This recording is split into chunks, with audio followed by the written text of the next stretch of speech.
सन 1886 की बात है।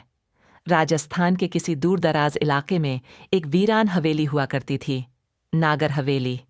कहते हैं उस हवेली में एक विषकन्या की आत्मा बसती है, जो चंद्रमा की रोशनी में प्रेमी बनकर सामने आती है, और जो उसकी आंखों में देख ले वो कभी किसी और का नहीं हो पाता।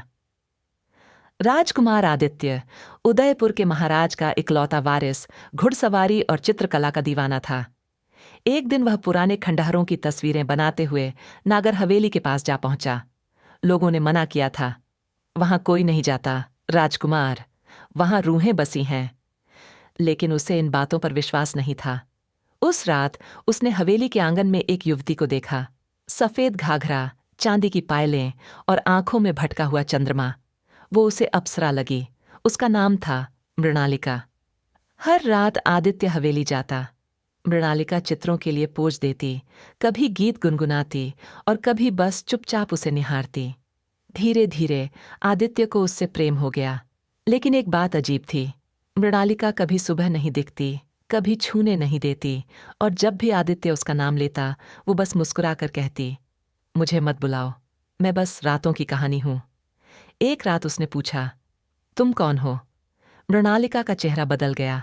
उसकी आंखें लाल हो गईं, बाल बिखर गए और आवाज में कराहन आ गई। मैं वो हूं जिसे प्रेम ने मारा और वासना ने जलाया।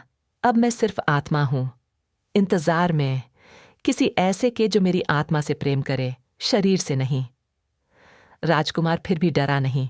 उसने कहा, अगर तू रूह है तो भी तुझसे प्रेम करूंगा, मैं तुझे मुक्ति दूंगा। मृणालिका रो पड़ी। हवेली की दीवारें कांप उठीं, लेकिन एक शर्त रखी गई, पूर्णिमा की रात मुझे आलिंगन दो। पर याद रखना, अगर तुम्हारे मन में तन का लोभ हुआ तो मेरी आत्मा तुम्हें भस्म कर देगी। आदित्य सफेद वस्त्रों में हवेली पहुंचा। मृणालिका चंद्र प्रकाश में चमक रही थी, मानो चांदनी खुद उतर आई हो। उसने बाहें फैलाईं। आदित्य ने उसे आलिंगन में लिया, पर उसी क्षण आदित्य के भीतर एक क्षणिक वासना की लहर दौड़ी। उसके होंठ मृणालिका के गालों को छूने बढ़े। तभी सब कुछ बदल गया। हवेली का आंगन लाल हो गया। आदित्य चीख पड़ा। उसकी आंखों से खून बह निकला। मृणालिका चीखते हुए बोली, मैंने कहा था आत्मा से प्रेम करो, शरीर से नहीं। राजकुमार की देह वहीं जल गई, लेकिन उसकी आत्मा मृणालिका के पास रह गई। अब वो दोनों हर पूर्णिमा को हवेली में साथ दिखते हैं, एक आत्मा दूसरी रूह। लोग कहते हैं, अगर तुम्हारा प्रेम सच्चा हो तो नागर हवेली जाकर चांदनी रात में एक बार मृणालिका का नाम लेना। शायद वो तुम्हें अपना प्रेम दे दे, या तुम्हारी आत्मा भी उसका हिस्सा बन जाए। ऐसी ही और कहानियाँ सुनने के लिए चैनल सब्सक्राइब करें और लाइक करें हमारे वीडियो को।